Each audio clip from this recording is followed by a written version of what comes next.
ओम नमो भगवते वासुदेवाय। जय झूलेलाल। अचो त हाणे ॿुधूं वैसाख महीने जी कथा जो अध्याय 25। इन खां पहले मां 24 अध्याय अपलोड करे चुकी आहियां, तव्हां उहे बि ज़रूरु ॿुधिजो ऐं पंहिंजे सिंधियुनि भाउरनि ऐं भेनरुनि खे ज़रूरु शेयर कजो। अचो त हाणे ॿुधूं अॻिते जी कथा। त तव्हां सभई प्रेम सां चओ, श्री लक्ष्मी नारायण भॻवान जी जय, श्री कृष्ण भॻवान जी जय। कुतीअ जो देव देही पाइण। सूरत देव शर्मा चवण लॻो त हे राजा सूरत कीर्त, हाणे मां तोखे वैसाख महीने जे सहाय पख जे बारस जो महात्म ॿुधायां थो, तूं कन लाइ ॿुध। जेको मनुष्य हिन बारस जे ॾींहुं स्नान करे अन्न जल गिह माखी ऐं तिर दान करे थो, तंहिंजा सभई पाप नास थी वञनि था ऐं मरण खां पोइ विष्णु लोक में वञी वासो करे थो। हे राजन, हिन बारस ॾींहुं जेको मनुष्य सालग्राम जी सोनी मूर्ति ठहिराए ठाकुर मंदिर में दान करे ॾिए थो या रखी अचे थो, तंहिंखे राज सूर्य ऐं अश्वमेध यज्ञ करण जो फल मिले थो। हे राजा, इन्हीअ बाबति मां तोखे हिकिड़ो अजीब प्रसंग थो ॿुधायां, जो तूं कन ॾेई ॿुध।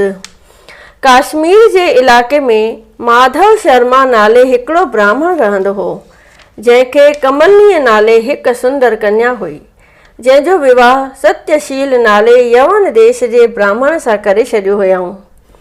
जेतोणीकि कमलनी पंहिंजे सोभ्या जो मट पाण हुई, तॾहिं बि सत्यशील जो उन ते प्यारु कोन हो। कमलनी हिकु दफ़े पंहिंजे साहेड़ियुनि खां पंहिंजे भतार खे वस करण जी सलाह पुछी। हुननि उनखे हिकु योगिनी जो ॾसु ॾिनो, जा शहर जे ॿाहिरां रहंदी हुई। कमलनी उन योगिनीअ वटि वञी उनखां पंहिंजे पतीअ जे वस करण जो उपाय पुछण लॻी। तंहिं योगिनीअ उनखे हिकिड़ी फ़क़ीर पतीअ खे खाराइण लाइ ऐं हिकिड़ी रक्षा लिखी ॾिनी। कमलनीअ उहा फ़क़ीर पंहिंजे पतीअ खे खाधे में विझी खारायईं ऐं रक्षा गिचीअ में ॿधी छॾियईंसि। उन्हीअ फ़क़ीर जे खाईंदे ई हुन जे पतीअ खे बदन में अची खारस थी ऐं वॾा फट थी पयसि, जंहिंमां कीअं किरण लॻसि ऐं दुख जे करे पुछण लॻो। दुष्ट कमलनीअ पंहिंजे पखीअ जो ख़्याल ई लाए छॾियो ऐं पर पुरुषनि सां व्यभिचारी करण लॻी। हिकु ॾींहुं सत्यशील चयुसि त हे प्यारी, मां ॾाढो ॾुखी थियो आहियां, तोखां जेको बि इलाज थी सघे कर। कमलनीअ पतीअ जा इहे वचन ॿुधी दिलि में ख़्यालु कयो त जेकॾहिं पति मरी वेंदो त हर कोई मूंखे दुहागणी करे छॾींदो, पोइ मां हार सिंगार पाए रेशमी वेस वॻा बि न करे सघंदसि। तंहिं करे पतीअ जे छुटकारे जो को न को बिलो ज़रूरु करणु घुरिजे। इहो ख़्यालु करे वरी साॻी योगिनीअ वटि वई ऐं चवणु लॻसि त हे भेण, कृपा करे मूंखे मुंहिंजो पति ख़ुशि राज़ी करे ॾे। इहो ॿुधी योगिनीअ हिकिड़ी ॿी फ़क़ीर ॾिनसि, जा कमलनीअ पंहिंजे पतीअ खे खाराई, जंहिंजे खाईंदे ई हू भलो चङो थी पियो ऐं पंहिंजे स्त्रीअ जे वस में रहियो। कमलनी पर पुरुषनि सां व्यभिचार कंदी हुई, पर ॼाण हूंदे बि पति खेसि कुझु न चवंदो हो। अहिड़ीअ तरह कुकर्मनि कंदे कंदे कमलनी बीमार थी पई ऐं सॼो बदन फाटी टुंग टुंग थी पियुसि। चुड़ी चुड़ी नेठि मरी वई ऐं अनेक जूणियूं भोॻे कननि नक ऐं पुछ कपियल कुतीअ जो जनमु पातईं। हिकिड़े ॾींहुं वैसाख वारे महीने में बारस जे ॾियारे पदम बंद ब्राह्मण जो पुटु नंदीअ में सनानु करे घर में मोटी आयो ऐं तुलसीअ जे भरिसां हिकिड़ी पथर जे छिप ते वेही पेर धोअण लॻो। उन वक़्तु उहा कुती उन पथर जे भरिसां सुम्ही पई हुई। पदम बंद ब्राह्मण जे पुट जे पेरनि धोअण करे पाणीअ जा छंडा हुन कुतीअ ते पिया।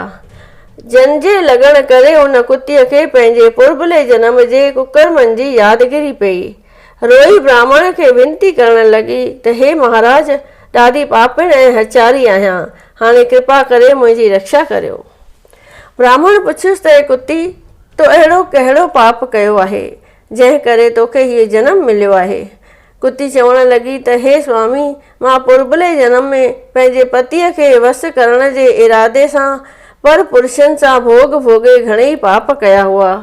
पदमबंद ब्राह्मण जो पुटु कुतीअ जा अहिड़ा नीच कर्म ॿुधी चवण लॻुसि त हे पापिण, जेका स्त्री पंहिंजे पतीअ सां ॾोह करे थी तंहिंखे भली अहिड़ा दुख मिलनि, उन्हीअ ते दया करणु अजाई आहे।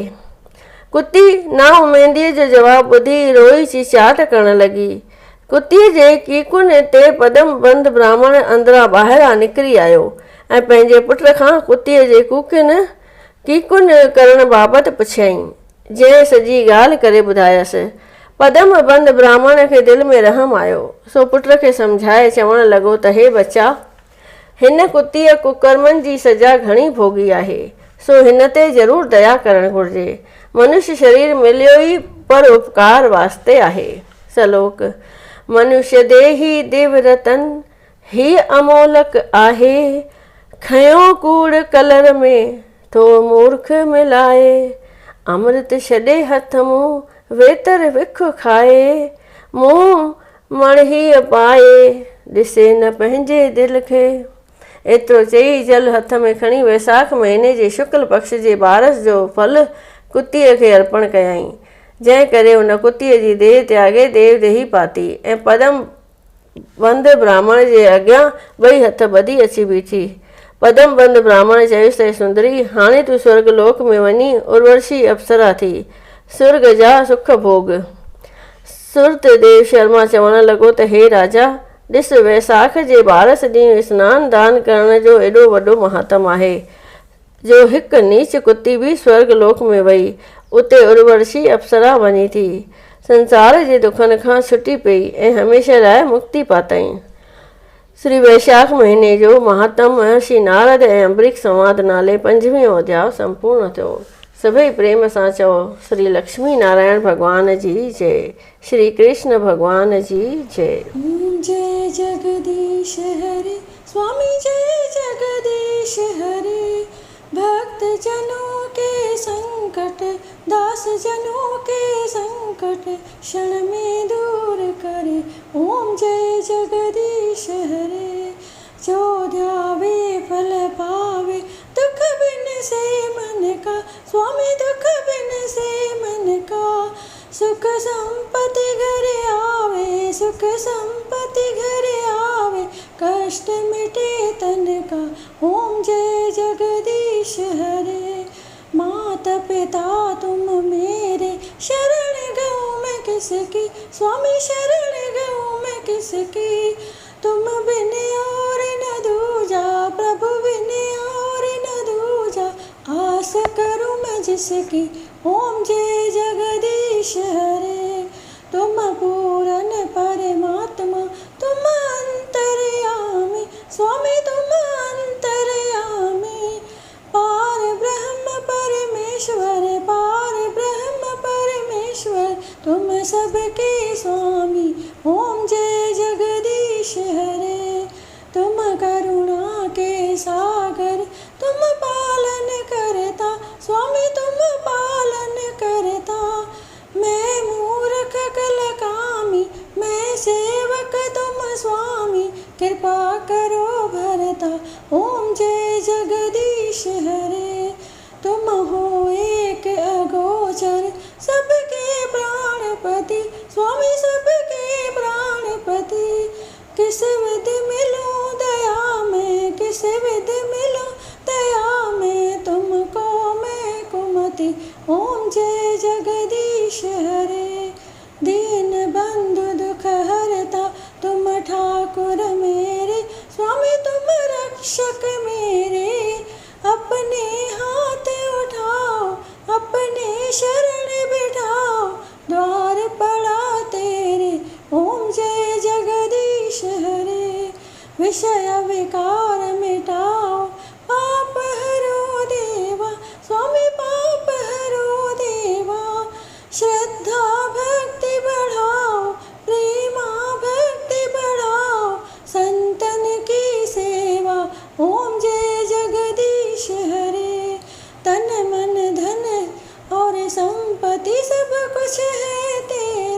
स्वामी सब कुछ है तेरा, तेरा तुझको अर्पण क्या लागे मेरा। ओम जय जगदीश हरे। जगदीश्वर जी की आरती जो कोई नर गावे, स्वामी आरती जो गावे। कहत शिवानंद स्वामी, कहत शिवानंद स्वामी, मन वांछित फल पावे। घर लक्ष्मी आए, सब दुख मिट जाए। ओम जय जगदीश हरे। ओम जय जगदीश हरे। स्वामी जय जगदीश हरे। भक्त जनों के संकट, दास जनों के संकट क्षण में दूर करे। ओम जय जगदीश हरे। बोलिए विष्णु भगवान की जय।